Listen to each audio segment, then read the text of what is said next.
Hello everyone, welcome you all in our next lecture of GST classes. आज की हम इस जीएसटी की क्लास में एक नया चैप्टर स्टार्ट करने वाले हैं, एग्जम्पशन का चैप्टर। ये जो चैप्टर है हमारा एग्जम्पशन का, ये आपके सीए इंटर के सिलेबस का सबसे इजी चैप्टर है। यानी कि अब तक हमने जितने भी चैप्टर किए हैं उन सब में सबसे इजी चैप्टर है। ऑल्दो थोड़ा सा लंबा चैप्टर है, वो इस रीज़न से क्योंकि इस चैप्टर में आपकी लिस्ट दी हुई है एग्जम्पशन की कि भाई ये चीज़ें एग्जम्प्ट है, और वो लिस्ट आपको याद रखनी है, ध्यान में रखनी है कि हाँ ये चीज़ें अगर एग्ज़ाम में आ जाती है तो ये चीज़ें मेरी एग्जम्प्ट हैं, यानी कि इनके ऊपर जीएसटी नहीं लगता। तो आज की क्लास में हम एग्जम्पशन का चैप्टर स्टार्ट करने वाले हैं। हम वो पूरी लिस्ट देखने वाले हैं कि कौन कौन सी चीज़ें हैं जो जीएसटी के अंदर एग्जम्प्ट है, यानी किन किन चीज़ों के ऊपर जीएसटी नहीं लगता। सिंपल सा चैप्टर है, प्लेन रीडिंग लेनी है इस चैप्टर की। कुछ एक पॉइंट्स आएंगे वो समझेंगे, बिल्कुल ध्यान से करेंगे, और इजी सा चैप्टर है लेकिन एग्जाम में इंपॉर्टेंस अच्छी रखता है। तो ध्यान से करिएगा इस चैप्टर को। स्टार्ट करते हैं आपका चैप्टर एग्जम्पशन फ्रॉम जीएसटी। सबसे पहले आपका चैप्टर जो है एग्जम्पशन का, इंट्रोडक्शन के अंदर क्या बताता है, कहता है where a supply of goods और सर्विस, चाहे गुड्स की सप्लाई हो चाहे सर्विस की, falls within the purview of charging section, अगर वो चार्जिंग सेक्शन में आ जाती है तो such supply is chargeable to GST. कहता है अगर कोई भी हमारी सप्लाई है, चाहे वो गुड्स की सप्लाई हो चाहे आपकी सर्विस की सप्लाई हो, और अगर वो हमारे चार्जिंग सेक्शन के अंदर आ जाती है तो उसके ऊपर जीएसटी लग जाता है, चार्जेबल हो जाता है।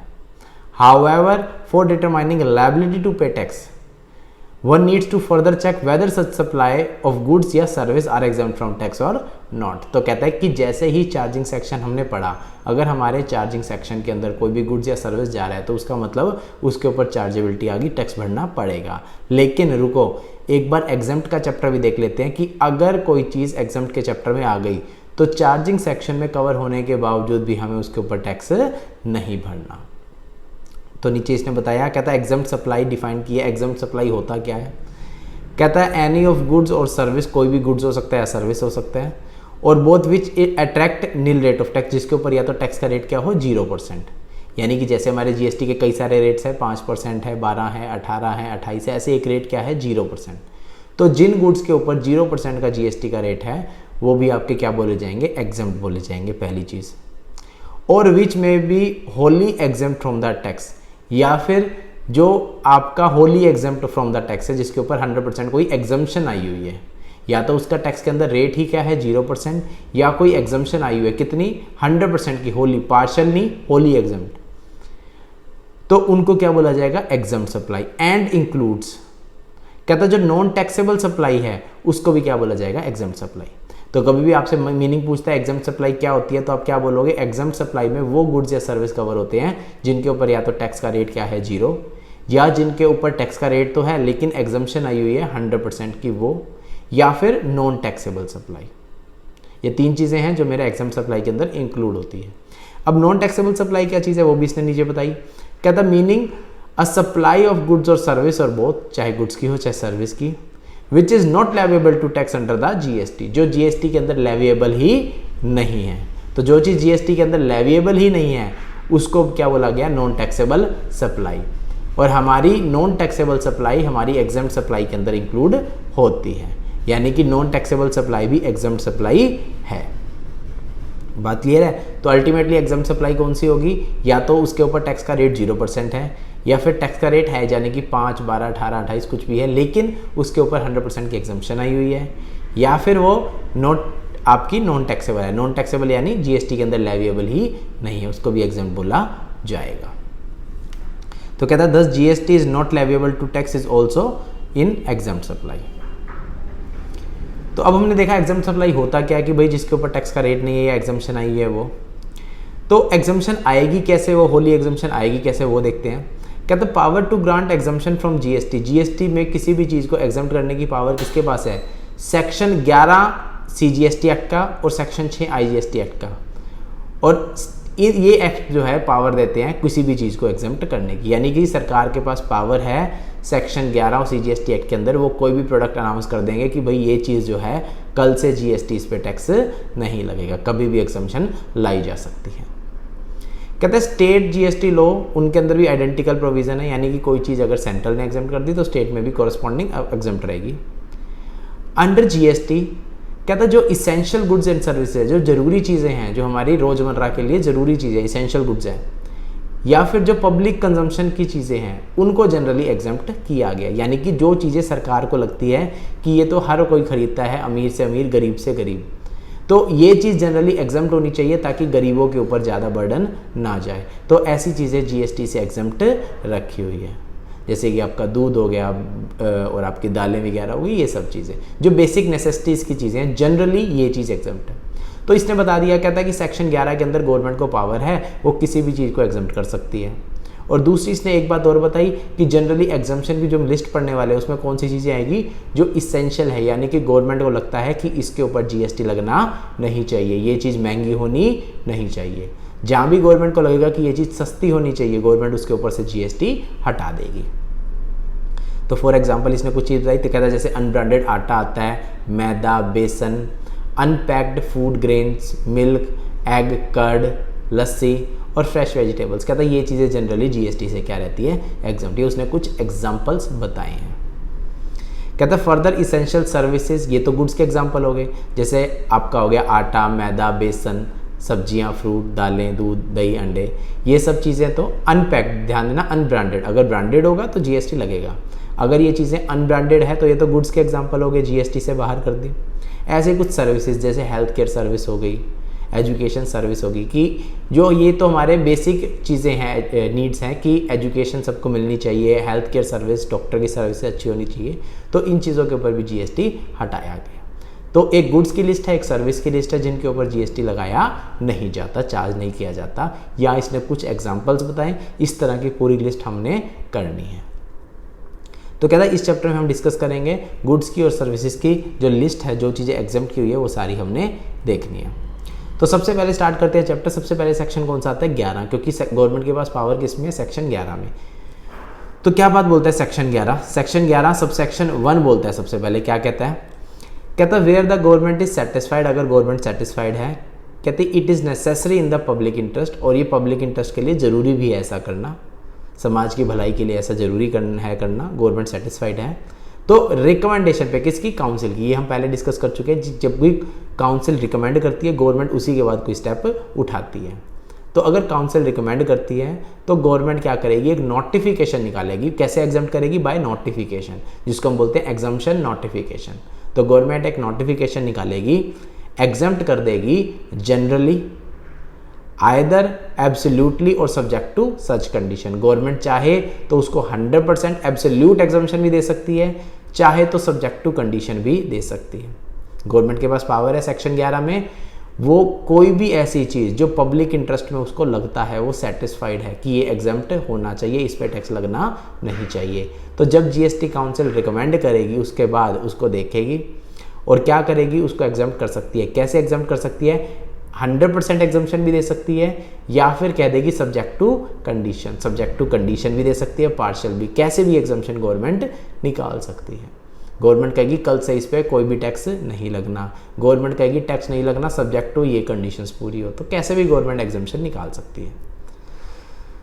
कहते हैं किसी भी गुड्स पे या सर्विस, दोनों की पावर है गवर्नमेंट को, ऑफ एनी स्पेसिफाइड डिस्क्रिप्शन, उसकी डिस्क्रिप्शन बताएगी कि ये चीज़ अगर है तो एग्जम्प्ट है, फ्रॉम द होल यानी कि 100%, या एनी पार्ट, पार्शियल भी दे सकती है, part of the tax, with effect from such date as may be specified, और पीछे से करना है, रेट्रोस्पेक्टिव करना है, प्रोस्पेक्टिव करना है, करंट डेट से करना है, जिस भी डेट से वो एग्जम्पशन को लागू करना है गवर्नमेंट अपनी नोटिफिकेशन में बताएगी। तो सिंपल सी बात बोलता है सेक्शन 11 सब सेक्शन 1 कहता है कि गवर्नमेंट को अगर काउंसिल रिकमेंड करे और गवर्नमेंट को लगता है कि ये चीज़ पब्लिक इंटरेस्ट में टैक्सेबल नहीं होनी चाहिए, तो गवर्नमेंट कैसे एग्जम्प्ट करेगी, नोटिफिकेशन निकाल के।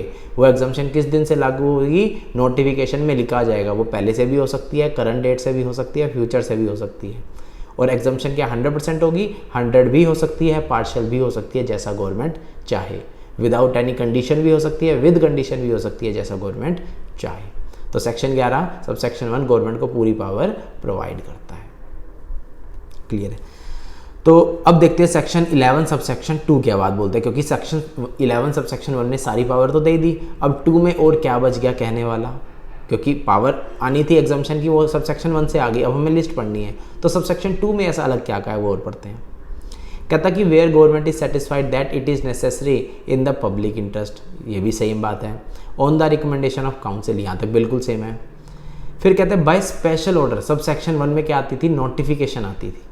नोटिफिकेशन आएगी तो वो जनरली सबके लिए आएगी। स्पेशल ऑर्डर किसके लिए आता है, स्पेशल ऑर्डर एक स्पेसिफिक पर्पस, एक पर्सन के लिए आएगा। In each case under circumstances of exceptional nature, कोई सर्कमस्टांस आया एक्सेप्शनल नेचर का, to be stated in such order, उस ऑर्डर में बताएगी और एग्जम्प्ट कर देगी payment of tax on which it is taxable. यानी कि मान लो गवर्नमेंट कहती है कि भाई ये प्रोडक्ट है, ये कल से एग्जम्प्ट है, सभी के लिए एग्जम्प्ट है, तो वो पावर तो कहाँ है, सेक्शन 11 सबसेक्शन 1 में। वो कैसे आएगी, वो नोटिफिकेशन आएगी।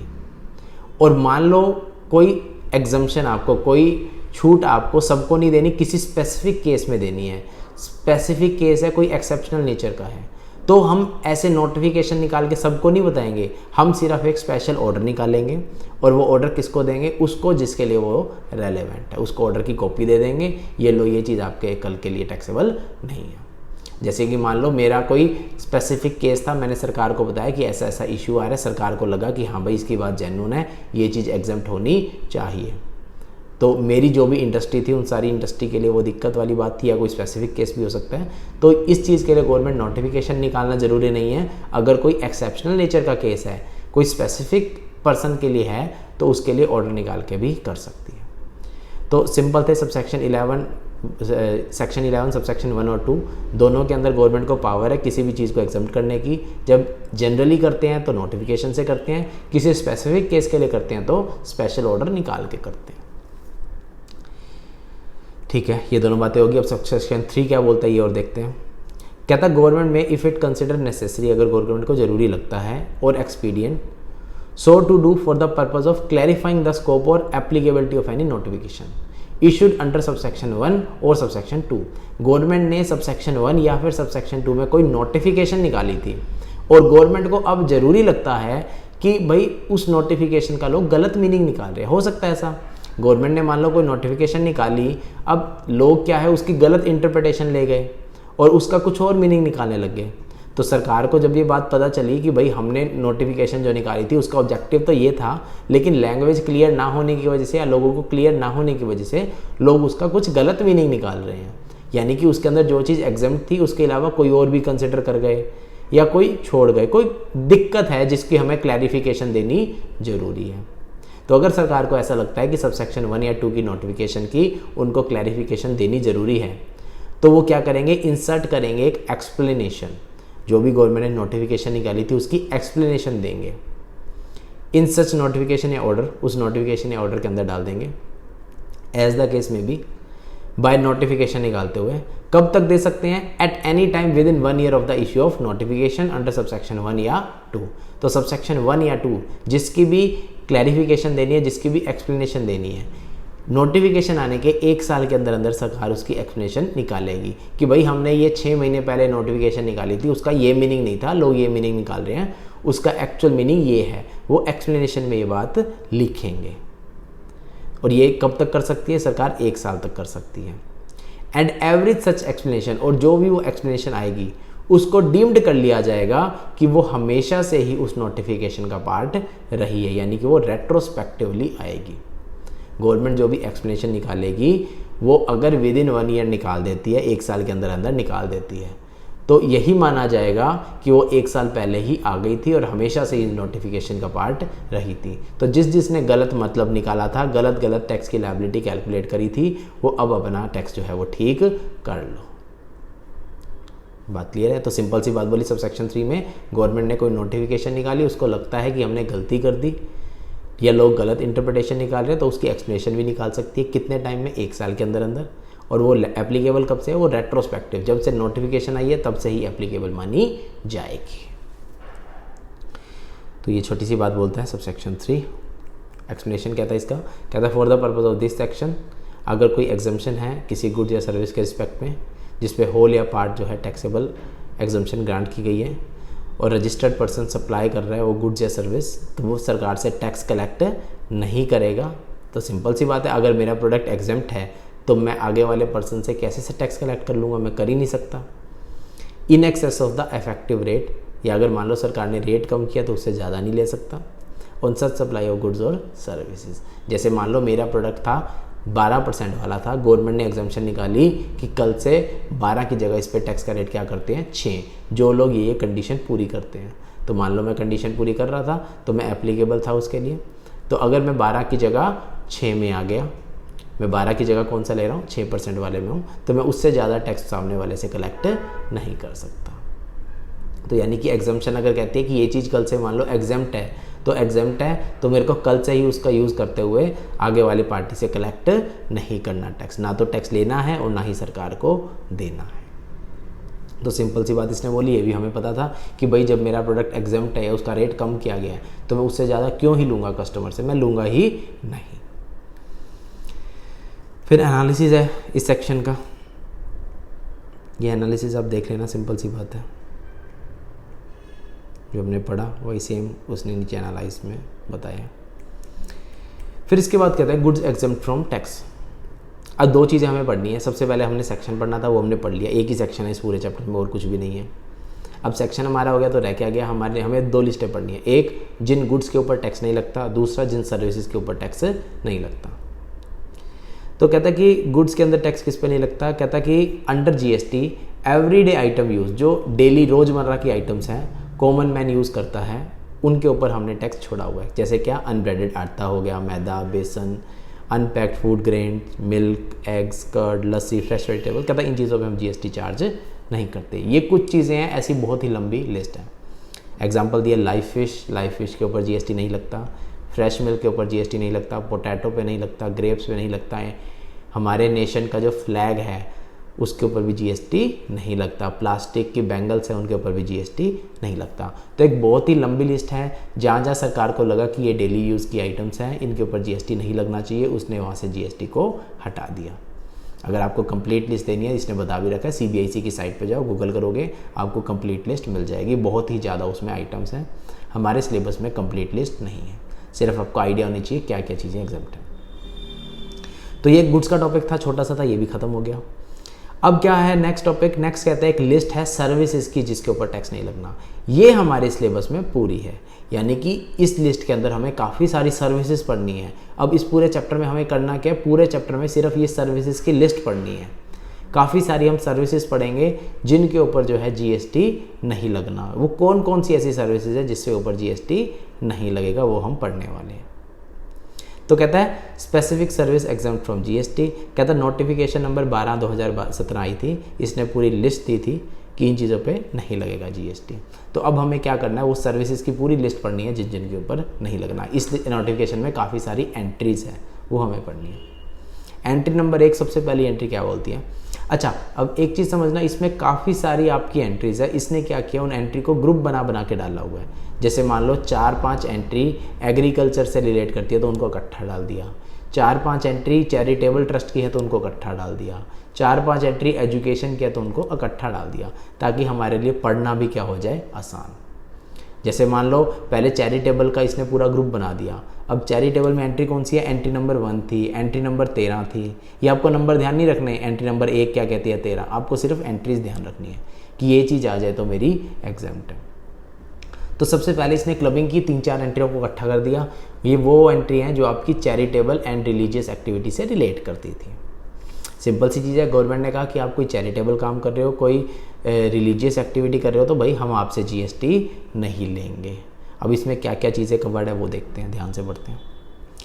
कहता है service bye an entity registered under section 12AA of income tax act. आपको पता ही है कि इनकम टैक्स एक्ट में सेक्शन 12AA है, अगर आप उसमें रजिस्टर्ड हो, पहली कंडीशन, ठीक है, bye way of charitable activity, और आप एक्टिविटी कौन सी कर रहे हो, चैरिटेबल एक्टिविटी, तो हम उस पर जीएसटी नहीं लगाएंगे। इसने दो बातें बोली सिंपल सी।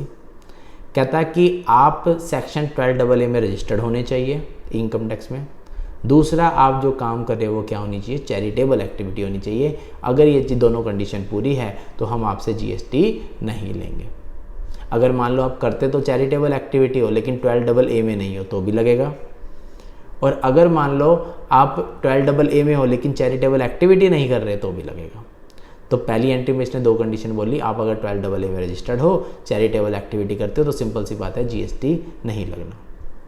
ऐसी बहुत सारी मेरी एंट्रियाँ हैं, मुझे सिर्फ प्लेन रीडिंग लेनी है, उन चीज़ों को अपने माइंड में सेट करना है कि हाँ भाई ये चीज़ें हैं। एग्जाम में जब क्वेश्चन आएगा वो देख के मुझे आइडिया लग जाएगा कि हाँ ये मैंने एग्जाम्शन के चैप्टर में पढ़ा था, ये तो एग्जाम्ड है चीज़। तो ये थोड़ी थोड़ी एंट्रियाँ, ईजी सा चैप्टर है बिल्कुल, आप एक बार रीडिंग लोगे आपको आधी तो वैसे ही याद हो जाएगी। उसके बाद अगली एंट्री क्या कहती है, एंट्री नंबर हमारे लिए रेलिवेंट नहीं है, ध्यान रखने की जरूरत नहीं। एंट्री देखो क्या कहती है, कहता service by a person by way of, कौन सी service, conduct of any religious ceremony, आप अगर कोई रिलीजियस सेरेमनी करते हो उस पर जीएसटी नहीं लगेगा। या फिर renting of presents of religious place meant for general public owned or managed by entity registered as a charitable or religious trust under 12AA of income tax, or a trust or institution registered under section 1023C5 of the income tax, or body authority covered under section 1023BB of the income tax act। इसने दो चीज़ें बोली, कहते हैं दो चीज़ों पे भी जीएसटी नहीं है। पहला क्या, रिलीजियस सेरेमनी, आप कोई रिलीजियस सेरेमनी करते हो तो रिलीजियस सेरेमनी करोगे तो जो आपसे रेंट या किराया जो लिया जाएगा उस प्लेस का, उस पर जीएसटी नहीं लगेगा, पहली बात। दूसरा, renting of presents of religious place. Religious place क्या हो गया, जैसे मंदिर में, गुरुद्वारे में लोग शादियां वगैरह करते हैं तो वो जगह रेंट पे लेते हैं, गुरुद्वारे के अंदर मंदिर, तो उसमें आप रेंट वगैरह पे करते हो। तो कहता है कि अगर आप कोई रेंटिंग की सर्विस है, कहाँ का, कोई रिलीजियस प्लेस का एरिया है बाहर का, ठीक है, जो जनरल पब्लिक के लिए बना है, ओन्ड और मैनेजमेंट, और उस गुरुद्वारे का या उस मंदिर की मैनेजमेंट किसके हाथ में है, कोई 12AA वाली या तो रजिस्टर्ड ट्रस्ट हो, या 1023C5 में रजिस्टर्ड हो, या 1023BBA में रजिस्टर्ड हो। यानी कि इन तीन में से किस सेक्शन में अगर मान लो कोई गुरुद्वारा रजिस्टर्ड है और मैं उस गुरुद्वारे में जाके जगह रेंट पे लेके वहाँ कोई शादी वगैरह कोई फंक्शन करना चाह रहा हूँ, कोई भी प्रोग्राम आपका रिलीजियस प्लेस में, तो उसको भी जीएसटी से बाहर रखा गया, उसका जो किराया लिया जाएगा उस पर जीएसटी नहीं लगता। सिंपल सी बात है, ठीक है। तो उसने दो चीज़ें बोली, सिंपल सी चीज़ है। गवर्नमेंट ने कहा आप मंदिर गुरुद्वारे में जाके कोई फंक्शन करते हो, हम नहीं लेंगे आपसे जीएसटी, बहुत अच्छी बात है। आप कोई रिलीजियस सेरेमनी करते हो, हम जीएसटी नहीं लेंगे, बहुत अच्छी बात है, ठीक है। तो ऐसी ऐसी छोटी छोटी चीज़ें हैं जो आप पढ़ोगे तो आपको लगेगा कि हाँ इस पर जीएसटी क्यों लगाना, ये तो सिंपल चीज़ है, इस पर नहीं लगना चाहिए। तो उसने ऐसी चीज़ों को जीएसटी से बाहर किया हुआ है। हाँ, मैं बैंक्वेट हॉल में अगर शादी वगैरह कुछ प्रोग्राम करूँगा तो जीएसटी लगेगा, वो बैंक्वेट हॉल की बात नहीं करता, वो सिर्फ किसकी बात करते हैं, रिलीजियस प्लेस की, ठीक है। तो ये चीज़ हो गई। However nothing contained in entry B, कहता है लेकिन जो एंट्री बी है उसकी एग्जम्पशन इन पे नहीं लगेगी। किस पे, renting of room where charges are 1000 of more. अगर आप कोई कमरा किराए पे लेते हो जिसका 1000 रुपये से ज़्यादा किराया है तो आपका जीएसटी लगेगा, 1000 से कम है तो नहीं लगेगा। सिंपल सी बात कह रहे हैं। यानी कि मान लो गुरुद्वारे हैं, मंदिर है, इनमें कमरे भी बने होते हैं, तो मैं गया मंदिर के अंदर, मैंने कमरा बुक करा लिया, उस कमरे का किराया था 1500 रुपये, तो क्या जीएसटी लगेगा? बिल्कुल लगेगा।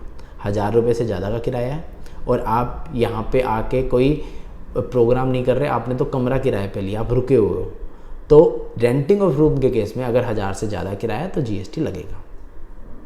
सिंपल सी बात है। या फिर रेंटिंग ऑफ प्रीमाइस, आपने कोई प्रीमाइस रेंट पे लिया, कम्युनिटी हॉल, आपको पता ही है कम्युनिटी हॉल, या कल्याण मंडपम या ओपन एरिया कोई लिया है जिसका चार्ज 10,000 रुपये से ज़्यादा है तो भी जीएसटी लगेगा। बात क्लियर है? जैसे कोई कम्युनिटी हॉल मैंने किराए पे लिया तो उसमें भी जीएसटी लगेगा, चाहे वो किसी ट्रस्ट का ही क्यों ना हो।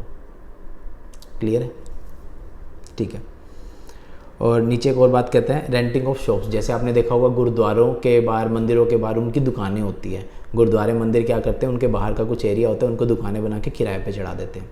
तो अगर उन दुकानों का किराया जो है 10,000 से ज़्यादा है पर मंथ का तो भी जीएसटी लगेगा।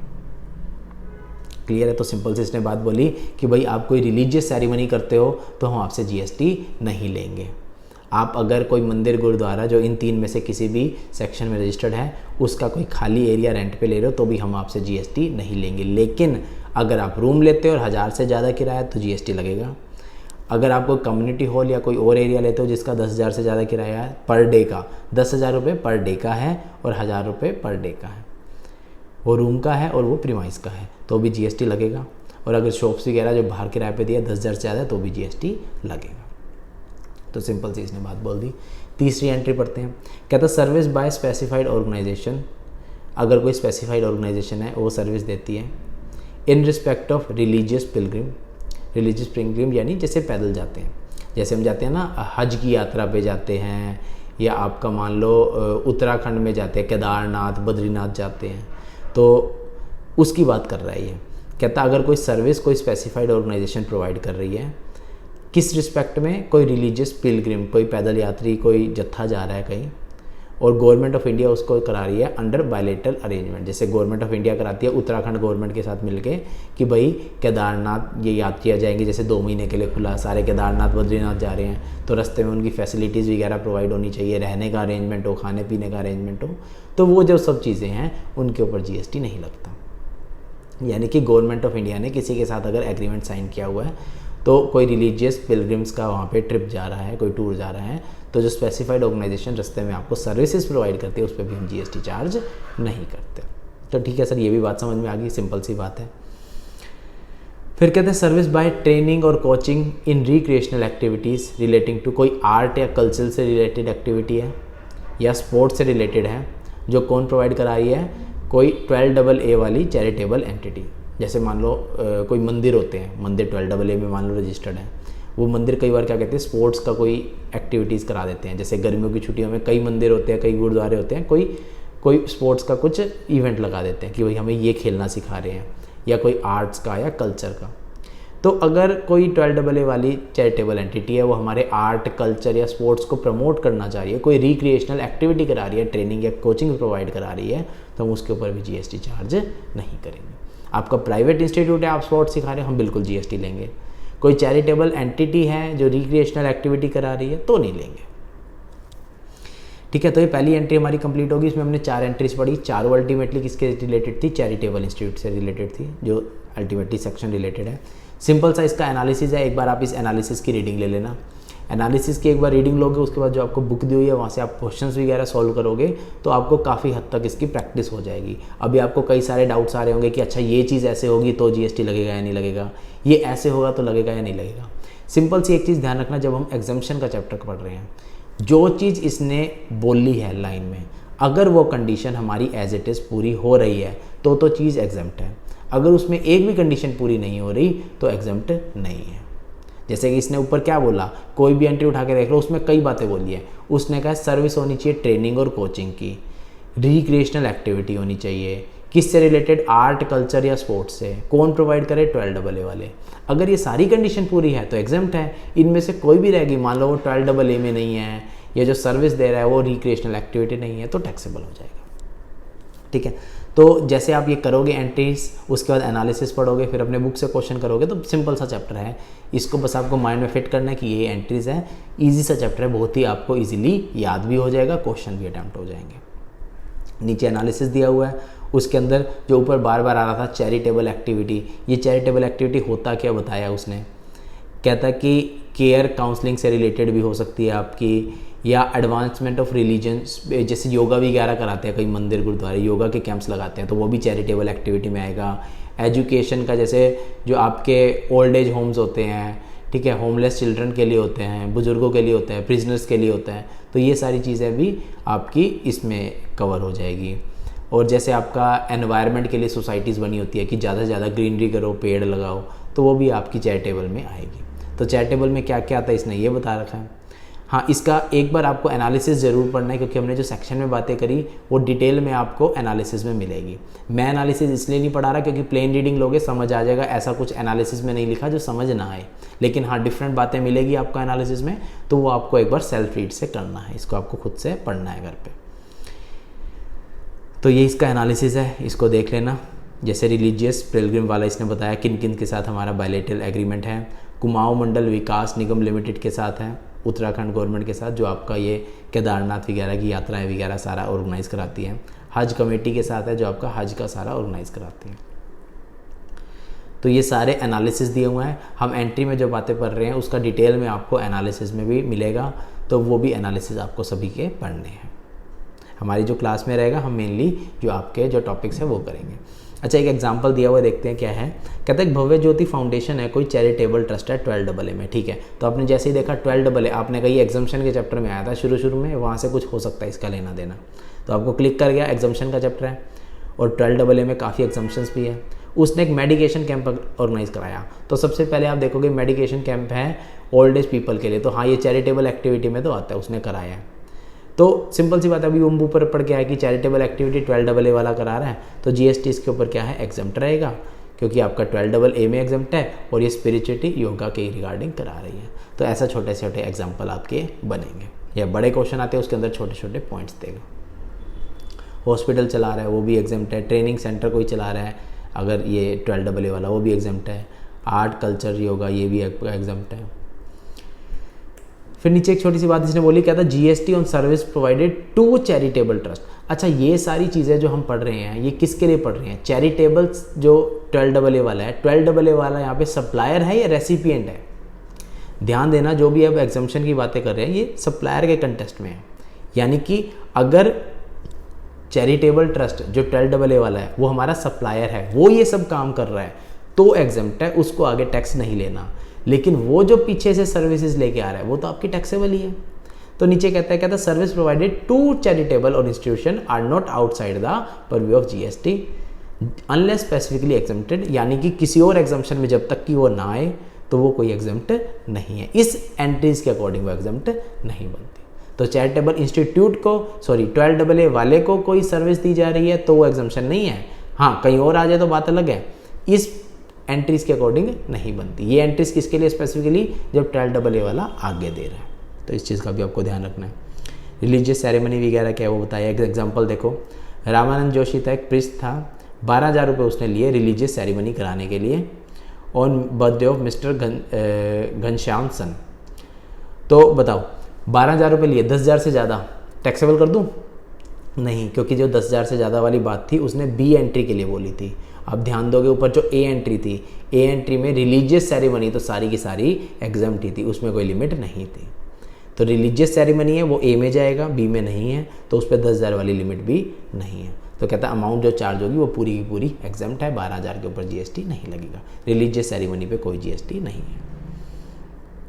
ठीक है सर, ये भी हो गया, ये आपको दिया हुआ सारा आप रीड आउट कर लोगे। एक एग्जाम्पल और देता है, कहता दुर्गा देवी ट्रस्ट है, रिलीजियस ट्रस्ट है 12AA वाला, ठीक है, वो मैनेज करता है एक टेम्पल, ठीक है, उसने कॉमर्शियल शॉप रेंट पे दी हुई है जिनका 10,000 पर मंथ का किराया है। तो बताओ जीएसटी लगेगा या नहीं लगेगा? 10,000 किराया, ये सेकंड वाले में आ गया। तो कहता है कि कंसिडरेशन जो रिसीव है जीएसटी पे लायबल है क्योंकि 10,000 से कम नहीं है। 10,000 से कम होती है तो जीएसटी नहीं लगता, 10,000 या 10,000 से ज़्यादा होगा तो जीएसटी लग जाएगा। तो 10,000 पूरा है तो जीएसटी लग जाएगा, 10,000 से कम होता तो जीएसटी ना लगता। क्लियर है? तो ये भी हमारा हो गया, 10,000 है तो लग जाएगा भाई। एक और फाउंडेशन है आपका 1023C में है, तो ये भी हमारे ऊपर कवर हो रहा था, जो गुरुद्वारा रन करता है। उसने एक शॉप दी है कितने की, 9,000 रुपये, सॉरी शॉप नहीं है, ये एरिया दिया है 9,000 का मैरिज फंक्शन के लिए। तो 10,000 से कम है तो क्या हो जाएगा, एग्जम्प्ट हो जाएगा। ठीक है, तो ये पहली एंट्री थी, छोटे छोटे कुछ एग्जाम्पल्स की हमने एंट्री की, बिल्कुल ही ईजी एंट्री आपकी थी पहली, मतलब 4 एंट्री हमारी होगी, एक तरह से 4 को क्लब करके एक टॉपिक बना दिया था। अब दूसरा टॉपिक आता है एग्रीकल्चर। एग्रीकल्चर से रिलेटेड जितनी आपकी एंट्रीज है 4-5, उन सारी को फिर इकट्ठा कर दिया इसने, ताकि आपको पढ़ने में आसानी हो। तो एक एंट्री नंबर 24 है, वो क्या कहती है, अब ये सारी जो एंट्री पढ़ रहे हैं हम ये एग्रीकल्चर से है। तो गवर्नमेंट ने सिंपल सी बात बोली कि भाई एग्रीकल्चर जब प्रोड्यूस एग्जाम्प्ट कर रहे हो, सब्जियां वेजिटेबल एग्जाम्प्ट है, तो इन पे कुछ सर्विसेज भी होती है। कौन कौन सी सर्विस होती है वो देखते हैं। तो जो एग्रीकल्चर से रिलेटेड सर्विस है उनको भी जीएसटी से बाहर रखो। किसान को जीएसटी, किसान कम भरेगा तो सस्ती देगा चीज़ें, किसान के ऊपर क्यों बोझ डालते हो इतना जीएसटी का, उसको सस्ती चीज़ें प्रोवाइड करो। तो कहते हैं सर्विस अगर है लोडिंग, अनलोडिंग, पैकिंग, स्टोरेज और वेयर हाउसिंग ऑफ राइस, यानी कि चावल की मान लो ट्रक में या कहीं पे भी लोडिंग अनलोडिंग हो रही है, पैकिंग हो रही है, स्टोरेज हो रही है या वेयर हाउसिंग हो रही है, तो उसके ऊपर जीएसटी नहीं है। ठीक है, मैंने कॉन्ट्रैक्ट लिया चावल की पैकिंग का, तो मैं जो पैसे चार्ज करूंगा किसान से, उससे मैंने चावल लिए पैक करके दूंगा, तो पैकिंग की सर्विस के ऊपर जीएसटी नहीं लगाऊंगा।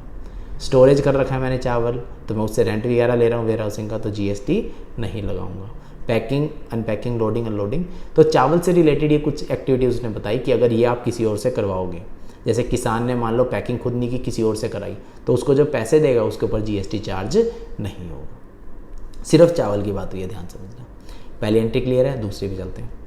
Service by way of warehousing of minor forest produce, जो आपके माइनर फॉरेस्ट प्रोड्यूस है उसकी वेयर हाउसिंग की सर्विस भी बाहर है। ठीक है, service by way of fumigation in a warehouse of agriculture produce. Fumigation क्या होता है, वेयर हाउस के अंदर एक आपका जो वेयर हाउस साफ़ सुथरा रहे उसके लिए एक स्प्रे वगैरह करवाया जाता है, तो वो भी अल्टीमेटली आपका जिससे बाहर है।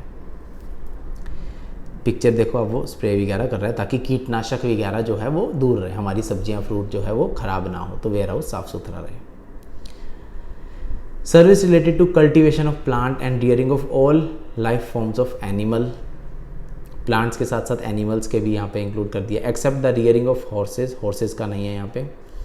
For food, fibre, fuel, raw material और any other similar product by way of. कहता है कि अगर प्लांट से रिलेटिंग कोई, प्लांट की कल्टीवेशन से रिलेटेड कोई सर्विस हो रही है, या एनिमल्स से रिलेटेड, जैसे कई एनिमल्स के जो है कुछ कपड़े बनाए जाते हैं, पार्ट्स वगैरह होते हैं, वो सब चीज़ें, ऊन वगैरह बिक रही है, वो सब चीज़ें आ गई। हॉर्सेस का इसमें इंक्लूड नहीं है।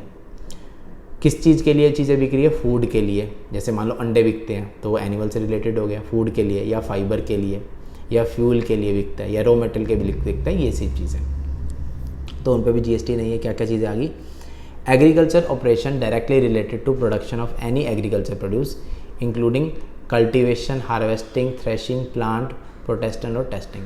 कल्टीवेशन हो गई आपकी, कटाई हो गई, उसको बीज वगैरह बोना, कटाई करना, छटाई करना, ठीक है। प्लांट जो है उसकी प्रोटेक्शन रखना, यानी कि कीटनाशक वगैरह भी डाले जाएंगे ताम से, और उनकी टेस्टिंग वगैरह भी होती है कि जो हमारी फसल आई है वो सही आई है नहीं आई। तो ये सारी सर्विसेज अगर मैं किसी और से ले रहा हूँ तो उन पर जीएसटी चार्ज नहीं होगा। सप्लाई ऑफ फार्म लेबर, मान लो मेरे पास लेबर, मैं एक किसान हूँ, मान लो मेरे पास लेबर नहीं है, तो मैं एक एजेंसी वाले के पास गया कि भाई मेरे को लेबर चाहिए, उसने कहा ठीक है आपको लेबर मिल जाएगी, और तो वो मेरे से लेबर जो चार्ज कर रहा है उसके ऊपर जीएसटी लगाएगा नहीं, लेबर की सप्लाई पे भी जीएसटी नहीं लगेगा अगर वो लेबर एग्रीकल्चर के काम के लिए जा रही है। तो मेरे को घर बनाना था, मैं लेबर कॉन्ट्रैक्टर के पास गया, मैंने कहा मुझे लेबर चाहिए, जीएसटी लगाएगा, बिल्कुल लगाएगा। लेकिन मैंने खेती करनी थी, मैं किसान था, मैं लेबर कॉन्ट्रैक्टर के पास गया, मैंने कहा मुझे लेबर चाहिए, अब जीएसटी लगाएगा नहीं, अब वो आपका एग्जम्प्ट है। और क्या काम होते हैं एग्रीकल्चर से रिलेटेड, कहता कोई प्रोसेस कैरिड आउट हो रही है एग्रीकल्चर फार्म में, जैसे tending, pruning, cutting, harvesting, drying, cleaning, trimming, sun drying, fumigating, curing, sorting, ये काफ़ी सारी सर्विसेज ने बता दी। इस तरह की कोई भी चीज़ हो रही है, विच मेन बात क्या है वो ध्यान देना, do not alter the essential characteristic of agriculture produce, जो उसका इसेंशियल कैरेक्टरिस्टिक चेंज ना करे, but make it only marketable for the primary market.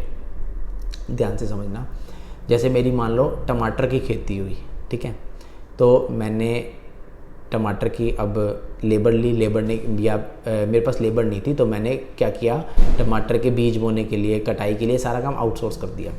तो एक आउटसाइड एजेंसी आई जिसने बीज वगैरह बोए, टमाटर के कटाई करी, छटाई करी, टेस्टिंग वगैरह करी, सारा कुछ किया, तो क्या वो जीएसटी चार्ज करेगी? नहीं करेगी, क्योंकि ये किससे रिलेट करता है, इसने उसके इसेंशियल कैरेक्टर को चेंज नहीं किया। टमाटर क्या था, एक एग्रीकल्चर प्रोड्यूस था, और उसने ये सारी जो भी सर्विसेज प्रोवाइड करी वो सारी टमाटर से रिलेटेड करी, तो उसने उसके नेचर को चेंज नहीं किया, वो सिर्फ उसको प्राइमरी मार्केट तक ले जाने में हेल्प करी।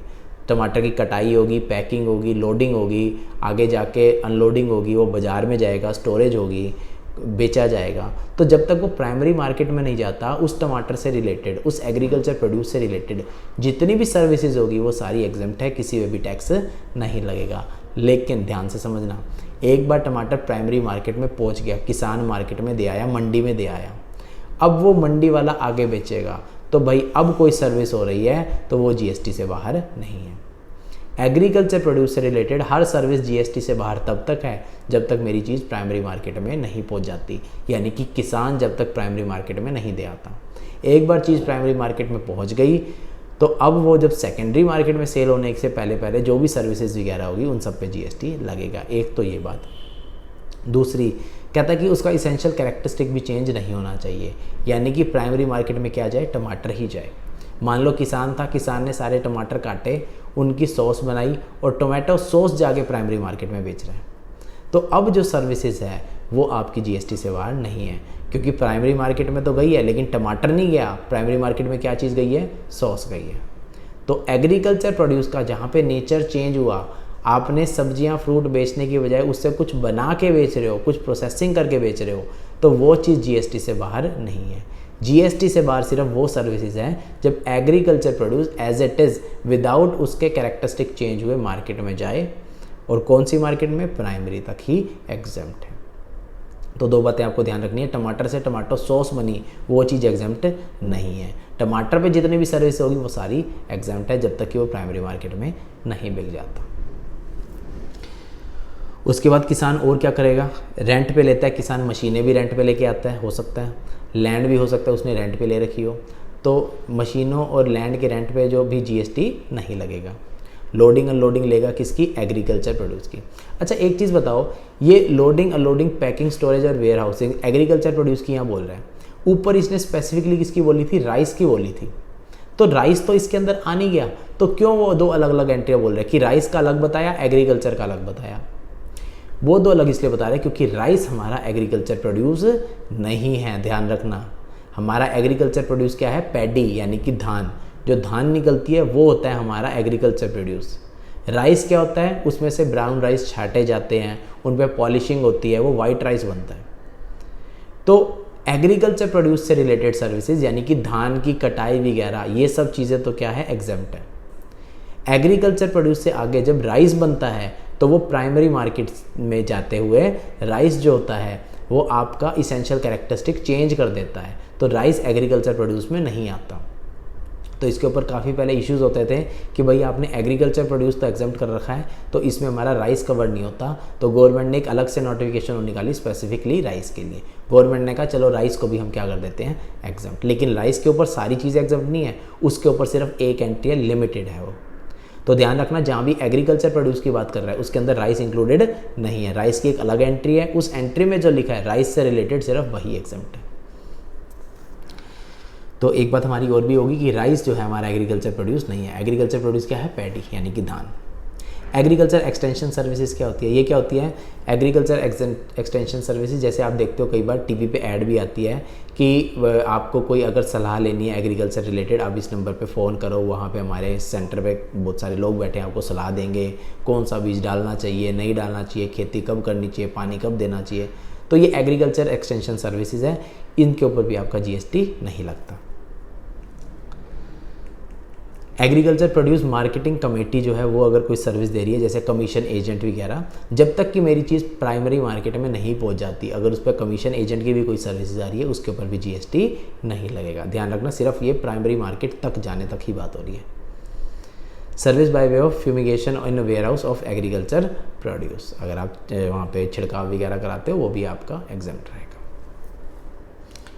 ठीक है, ये होगी हमारी काफ़ी सारी एंट्री। उसके बाद एक और एंट्री है 55 नंबर, ये क्या कहती है, कहता है आप कोई भी कैरिंग आउट करोगे, कोई भी इंटरमीडिएट प्रोडक्शन प्रोसेस या जॉब वर्क करा रहे हो किसी से। जॉब वर्क किस चीज़ का कराया है, cultivation of plant, rearing of all forms of animals except rearing of horses नहीं है, फॉर फूड फाइबर फ्यूल किसी भी चीज़ के लिए जैसे अंडे वगैरह, इन सब के लिए कोई भी प्रोसेस करा रहे हो जॉब वर्क की, तो वो भी हमारी क्या रहेगी, एग्जम्प्ट रहेगी। यानी कि मान लो मैं कटाई वगैरह खुद नहीं कर रहा, मैंने जॉब वर्क पे किसी और को दे दिया, तो वो जॉब वर्क भी हो चाहे तो भी आपका एग्जेम्प्ट है। इन्होंने हर एक चीज़ का ध्यान रखा है, एग्रीकल्चर से रिलेटेड, चाहे जॉब वर्क हो, चाहे आप खुद रेंट पे लाओ, चाहे लेबर लाओ, जो जो चीज़ें एग्रीकल्चर से रिलेटेड हो सकती है हर चीज़ को इसने क्या किया, एग्जेम्प्ट, जब तक कि वो किसान के हाथ में है। कहता है service by way of artificial insemination of live stock, ये भी आपकी है नीचे एंट्री कि artificial insemination of live stock यानी कि आपका जानवरों वगैरह का करते हो आप, स्टोरेज वगैरह सब, तो वो सब चीज़ें भी, लेकिन अदर देन हॉर्सेस को हर जगह बाहर रखा गया जहाँ भी एनिमल से रिलेटेड कोई भी चीज़ आ रही है, क्योंकि एनिमल हमें क्या देते हैं, खाने पीने की चीज़ें भी देते हैं, एनिमल आपको रॉ मटेरियल वगैरह भी प्रोवाइड कराते हैं, तो उन सब चीज़ों को भी इंक्लूड किया गया है। तो एग्रीकल्चर के अंदर सिर्फ प्लांट्स वगैरह नहीं है, हमारे जो प्लांट्स हो गए, fruits, vegetable, agriculture related other than horses सबको इंक्लूड किया गया। तो नीचे आपकी इसकी एक्सप्लेनेशन दी हुई है, यहाँ पे आपका बताया है सारी चीज़ें, जो जो ऊपर वर्ड्स आए थे उन सब का नीचे मीनिंग दिया हुआ है, वो सारा आप यहाँ से पढ़ सकते हो, जो भी आपको वर्ड का डाउट हो। नीचे आप ये एनालिसिस पढ़ोगे आपको सारा क्लियर हो जाएगा। रेंटिंग लीजिंग एक एग्जांपल देते हैं, क्या कहते हैं, कहता है लीज आउट किया फार्मर को, मूलचंद ने फार्मर यानी कि तुलसीदास को लीज आउट किया, क्या लैंड दिया, और लैंड में ग्रीन हाउस भी बना हुआ था, स्टोरेज शेड भी बना हुआ था, सारा कुछ था।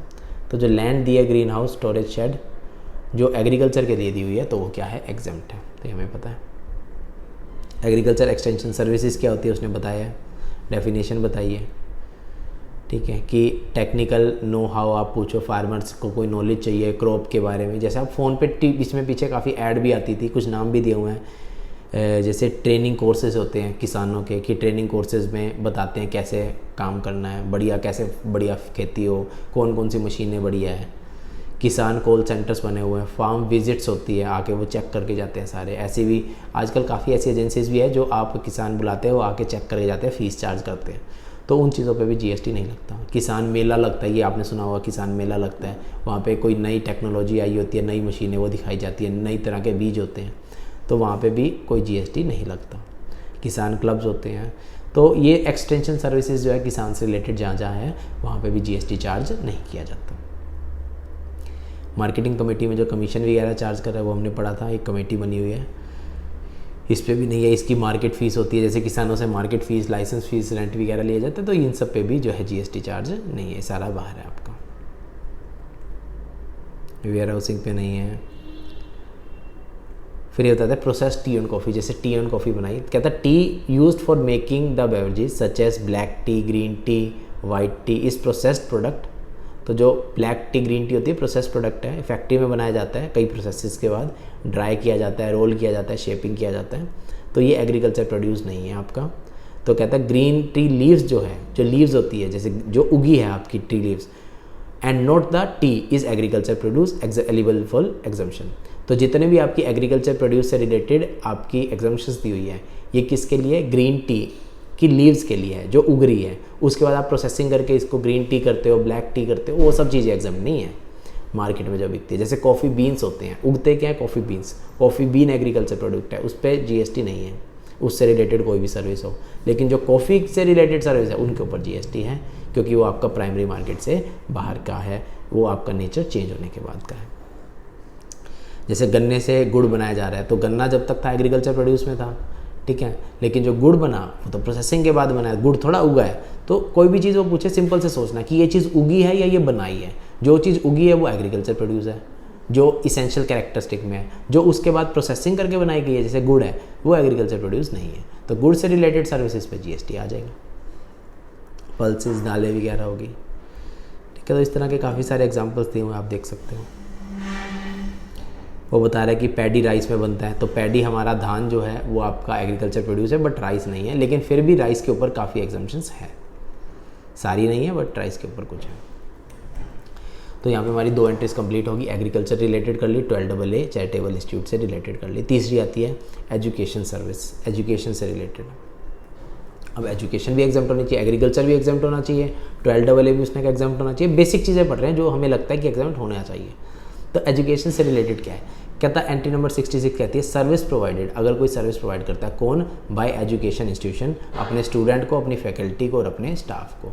कोई भी स्कूल कॉलेज, अब एजुकेशन इंस्टीट्यूशन क्या है वो हम पढ़ लेंगे, जो भी स्कूल कॉलेज जो भी एजुकेशन प्रोवाइड करा रहा है, अगर वो अपने स्टूडेंट को, फैकल्टी को, स्टाफ को सर्विस प्रोवाइड करता है, जीएसटी नहीं लगेगा। जैसे मान लो मैं स्टूडेंट हूँ, मैंने स्कूल की फ़ीस भरी, तो उस स्कूल की फ़ीस पे जीएसटी जो है वो चार्ज नहीं होगा, सिंपल सी बात है। Education institution bye way of conduct of entrance exam करा रहा है कोई, जिसमें एंट्रेंस फीस ले रहा है। जैसे कई बार एंट्रेंस एग्जाम्स होते हैं तो एंट्रेंस फीस ली जाती है, तो उस एंट्रेंस फीस पे भी जीएसटी चार्ज नहीं होता।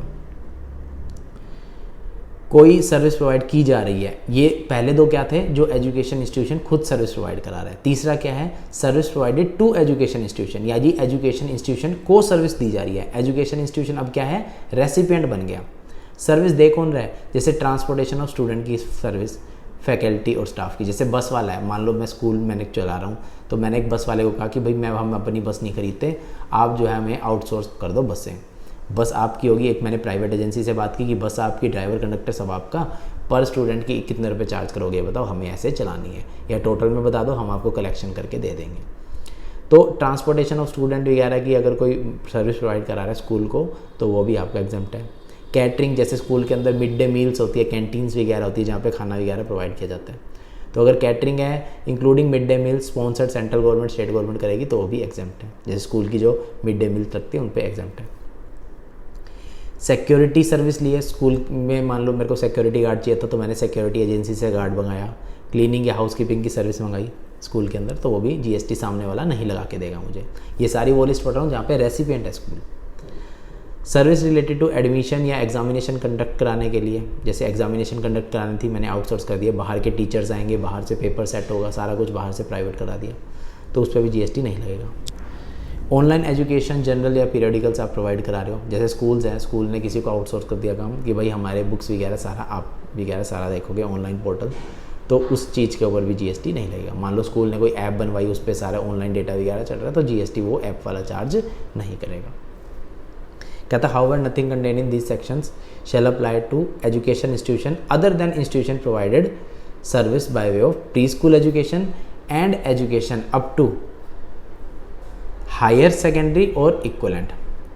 कहता है कि जो भी हम ऊपर पढ़ के आए वो अप्लाई होगा किसी एजुकेशन इंस्टीट्यूशन पे, अदर देन किस पे नहीं होगा, other than institution provided service by way of pre school, जो प्री स्कूल होते हैं आपके स्कूल से पहले, यानी कि जिनको आप बोलते हो प्री स्कूल, जो आपके एजुकेशन होते हैं जहाँ पे नर्सरी से पहले बच्चा पढ़ता है, जिसको हम प्री स्कूल बोलते हैं, जनरल सी बात है। जैसे कई आपके ब्रांड्स वगैरह बने हुए हैं, ब्रांडेड्स कई अब तो इंडिया में आ चुके हैं, तो वो हो गए आपके या एजुकेशन अप टू हायर या सेकेंडरी स्कूल या इक्वलेंट तक हो गया। फर्दर नथिंग कंटेन इन सब सेक्शन सब आइटम 5, अब ये बात कर रहा है 5 की, ऊपर किसके लिए थी 1, 2 और 3। जो 1, 2 और 3 है ये आपके प्री स्कूल और एजुकेशन अप टू सेकेंडरी या हायर एजुकेशन इनके लिए नहीं है, ठीक है। जो आपका 5th पॉइंट है, 5th पॉइंट कौन सा था, 5th था हमारा ऑनलाइन जनरल्स वाला। ये ऑनलाइन वाला अप्लाई होगा इंस्टीट्यूशन के लिए provided service by way of, अगर वो सर्विस किसके लिए है, प्री स्कूल के लिए है, एजुकेशन या हायर सेकेंडरी के लिए है, या फिर education as a part of approved vocational courses उनके लिए भी है, तो इन पे आपका 5वां पॉइंट अप्लाई हो जाएगा। एनालिसिस से देखते हैं। कहता है कि एजुकेशन हमारा फंडामेंटल राइट है और इसके ऊपर जीएसटी लगना भी नहीं चाहिए, ऑब्वियस सी बात है, ठीक है। तो इन सब चीज़ों को ध्यान रखते हुए कि इस पे एजुकेशन नहीं लगाना, तो एजुकेशन की काफ़ी चीज़ों को जीएसटी से जो है बाहर रखा गया। तो आउटपुट सर्विस में सबसे पहले बताते हैं आउटपुट सर्विस कौन कौन सी है। कहता है service provided by education institution, अपने स्टूडेंट फैकल्टी स्टाफ को कोई सर्विस दे रहा है, एंट्रेंस एग्जाम वगैरह किया, ये तो मेरी 2 आउटपुट सर्विस थी पहले दोनों, इन पे जीएसटी नहीं लगेगा। और बाय एजुकेशन सर्विस यानी कि वो प्रोवाइडर है। अब एजुकेशन इंस्टीट्यूशन का मीनिंग क्या है वो भी बता रहा है। कहता है जो प्री स्कूल एजुकेशन होते हैं उसको भी एजुकेशन इंस्टीट्यूशन बोला जाता है, जो हायर या सेकेंडरी तक होते हैं, हायर सेकेंडरी तक, उनको भी आपका बोला जाता है। Education as a part of curriculum for obtaining a qualification recognised by law, यानी कि यूनिवर्सिटीज़ वगैरह आपकी आ गई जो लॉ रिकॉग्नाइज कर रहा है, जैसे बीकॉम, एमकॉम, वो सब आ गया। पहले पार्ट में कौन आ गया, प्री स्कूल वाले आ गए, प्लस आपके हायर सेकेंडरी तक आ गए। दूसरे पार्ट में क्या आ गया, आप इसमें कॉलेज वगैरह आ गए, एलएलबी का कॉलेज, बीकॉम के लिए ये सारे कॉलेजेस वगैरह आ गए। तीसरे में कॉलेज आ गया जो अप्रूव्ड वोकेशनल कोर्सेज कराते हैं। अगर आप कोई अप्रूव्ड वोकेशनल कोर्स करा रहे हो, जैसे कौन कौन से कोर्स होते हैं, जैसे कई इंस्टीट्यूट बने होते हैं जो आपको मोबाइल रिपेयर करना सिखाते हैं, आईआईटी के आपके हो गए, या लैपटॉप रिपेयर करना सिखाते हैं, जो ऐसे वोकेशनल कोर्सेज वगैरह कराते हैं। तो वोकेशनल कोर्सेज कराते हैं ताकि रोज़गार मिले सामने वाले को, और अगर वो वोकेशनल एजुकेशन कोर्स अप्रूव्ड है तो वो भी इस एग्जाम्शन का पार्ट बनता है। तो कौन कौन से जो इसमें नहीं आए, इसमें काफ़ी कुछ तो आ गए, स्कूल्स आ गए, कॉलेजेस आ गए, और आपके अप्रूव्ड वाले भी आ गए, लेकिन इसमें जो प्राइवेट इंस्टीट्यूशंस हैं वो कोई भी नहीं आया। तो अगर ये सारे काम किसी प्राइवेट इंस्टीट्यूशन में हो रहे हैं तो वो इसका पार्ट नहीं है, उसको इस नोटिफिकेशन का फ़ायदा नहीं मिलेगा। तो ये कहता है कि ये चीज़ नोट की जाए कि जो ऑपरेशन कंफर्म जो यहाँ पे डेफिनेशन दी है एजुकेशन की, सिर्फ इन्हीं को एग्जाम्शन अवेलेबल है, इनके अलावा किसी और को नहीं है। फिर नीचे बताता है कि जो डिग्री कोर्स वगैरह आपके करा रहे हैं, यूनिवर्सिटी करा रही है, इंस्टीट्यूट करा रही है, जैसे हमारा सीए का कोर्स हो गया, बीकॉम हो गए, तो ये सारे रिकॉग्नाइज्ड बाय लॉ है, ये कवर हो गए। प्राइवेट कोचिंग इंस्टीट्यूट यहाँ कवर नहीं होते, उनको जीएसटी भरना पड़ेगा। Education as a part of prescribed curriculum for obtaining a qualification by law of foreign country, foreign country का कोई है तो वो कवर नहीं है। यहाँ पे सिर्फ कौन से, इंडियन कंट्री के, इंडियन कंट्री का कोई भी लॉ के द्वारा कोई बनाया हुआ कोई इंस्टीट्यूट है, जैसे सीए इंस्टीट्यूट हो गया, सीएस हो गया, बीकॉम के लिए यूनिवर्सिटीज़ वगैरह होगी, वो सब है। कोई फॉरेन यूनिवर्सिटी वगैरह है वो यहाँ पे कवर नहीं, उस पर जीएसटी लगेगा। तो अगर आप किसी फॉरेन यूनिवर्सिटी से कोई कोर्स करते हो जीएसटी लगेगा, कोई प्राइवेट इंस्टीट्यूट से कोचिंग लेते हो जीएसटी लगेगा। तो इसने सिंपल सी बात बता दी। पहले पॉइंट में तो क्लियर हो रहा था, प्री स्कूल हो गया प्लस हायर सेकेंडरी तक हो गया। दूसरे में कौन कौन से अप्रूव्ड है कौन से नहीं वो इसने बता दिया कि इंडियन जो अप्रूव्ड है वो आ जाएंगे। और तीसरे में एक पॉइंट में क्या था, अप्रूव्ड वोकेशनल कोर्सेज, जैसे आपके ITI हो गया, नेशनल काउंसिल, NCVT, कई सारी ऑर्गेनाइजेशन है जो आपको स्किल्स सिखाती है। कारपेंटर का भी डिग्री होती है कि आपको फर्नीचर कैसे बनाना है, उसके लिए भी एक कोर्स होता है। रिपेयरिंग का भी कोर्स होता है, गाड़ी मैकेनिक का भी एक कोर्स होता है। तो ये सारे जो कोर्सेज है जो आपको एजुकेशन प्रोवाइड करा रहे हैं, इनको अप्रूव्ड वोकेशनल कोर्सेज बोला जाता है। इन पे भी GST नहीं लगता। प्राइवेट ITI हो गए, education institution, if the education provided by these ITI approved as vocational. देखो जो चीज़ें अप्रूव्ड है, वोकेशनल कोर्सेज तो सारे हैं, रिपेयर करना सिखाते हैं जो गाड़ी, कारपेंटरी, सारे आपके वोकेशनल कोर्सेज तो हैं, लेकिन जो अप्रूव्ड होगा एग्जाम्पशन सिर्फ उसी को मिलेगी। तो आपको ये ध्यान नहीं रखना कि अप्रूव्ड कौन सा है कौन सा नहीं, आपको बस सिंपल ध्यान रखना कि अप्रूव्ड है तो एग्जाम्पशन है, अप्रूव्ड नहीं है तो एग्जाम्पशन नहीं है। तो इसने ITI वगैरह इनका बता दिया, ये भी एग्जाम्प्ट है। गवर्नमेंट ITIs वगैरह जो होते हैं वो भी आपके एग्जाम्प्ट होते हैं, ठीक है। अनरिकॉग्नाइज्ड एजुकेशन इंस्टीट्यूशन होते हैं जैसे प्राइवेट वगैरह है, तो कहता है कि ये हमारे एजुकेशन इंस्टीट्यूट का पार्ट नहीं है, तो ये एग्जाम्पशन नहीं ले सकते हैं। Education institution up to higher secondary level, हाँ इन पे एग्जाम्पशन मिल जाएगी, कोई दिक्कत नहीं है। अच्छा, बोर्डिंग स्कूल जो होते हैं वो कहता है provide service of education coupled with other services like provide dwelling, रहना खाना पीना सब प्रोवाइड करते हैं ये। तो कंपोजिट चार्ज लेते हैं कि इतने रुपये महीने का चार्ज है, इसमें रहना खाना पीना सब आ गया। तो इनकी टैक्सेबिलिटी होगी या नहीं होगी, वो कहता है कि आपको जो चार्जिंग सेक्शन है वो बताएगा। कहता है such service in respect of boarding school are naturally bundle, ये नेचुरली बंडल सर्विस है क्योंकि इसमें मान लो महीने का 50,000 ले रहा है, इस 50,000 में रहना खाना पीना सब चीज़ें आ जाती है, तो नेचुरली बंडल्ड है। तो कहता है ordinary course of bundle business में ऐसा चलता है। तो देयरफॉर बंडल ऑफ सर्विस, इस पूरे बंडल ऑफ सर्विस को प्रिंसिपल सप्लाई माना जाता है। हमने पढ़ा हुआ है कि दो होती है, कंपोजिट और मिक्स्ड। जो नेचुरली बंडल होती है वो कंपोजिट होती है, जो जानबूझ के टैक्स बचाने के लिए बंडल बनाया जाए वो मिक्स्ड होता है। तो ये तो नेचुरली बंडल है तो कंपोजिट होगी। और कंपोजिट में आपका क्या होता है, जो प्रिंसिपल सप्लाई होती है उसी का टैक्स रखता है। तो इसमें प्रिंसिपल सप्लाई क्या है, मेन क्या है, रहने का। खाना पीना तो सारा दे रहे हैं, मेन क्या है आपका, रहने का। तो कहता है अदर सर्विस, यहाँ पे प्रिंसिपल सप्लाई जो है वो कहता है कि in this predominant nature is determined by the service of, sorry यहाँ पे प्रिंसिपल सप्लाई क्या है, एजुकेशन, ठीक है।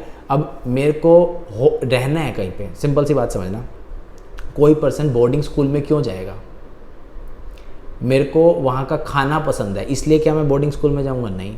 प्रिंसिपल सप्लाई खाना तो हो नहीं सकता। मेरे दोस्त वहाँ पे रहते हैं, मेरे को वहाँ पे रहना पसंद है तो जाऊँगा, नहीं। भाई रहना है तो होटल जाएगा पर्सन, रहने के लिए क्या बने, होटल बने। बोर्डिंग स्कूल थोड़ा रहने के लिए बने। बोर्डिंग स्कूल कौन जाता है, जो चाहता है कि भाई मैं पढ़ना चाहता हूँ, मेरा टाइम वेस्ट ना हो आने जाने में, वहीं पढ़ा वहीं रहा वहीं खाया पिया, वहीं अच्छे से मेरी तैयारी हो जाए। तो बोर्डिंग स्कूल में प्राइमरी जो आपका मेन क्या है वो आपका है एजुकेशन का, और एजुकेशन एग्जाम्प्ट है, तो इसके साथ साथ ये पूरा भी आपका कवर्ड हो गया। तो कहता है कि tax liability in this case entire consideration will be exempt.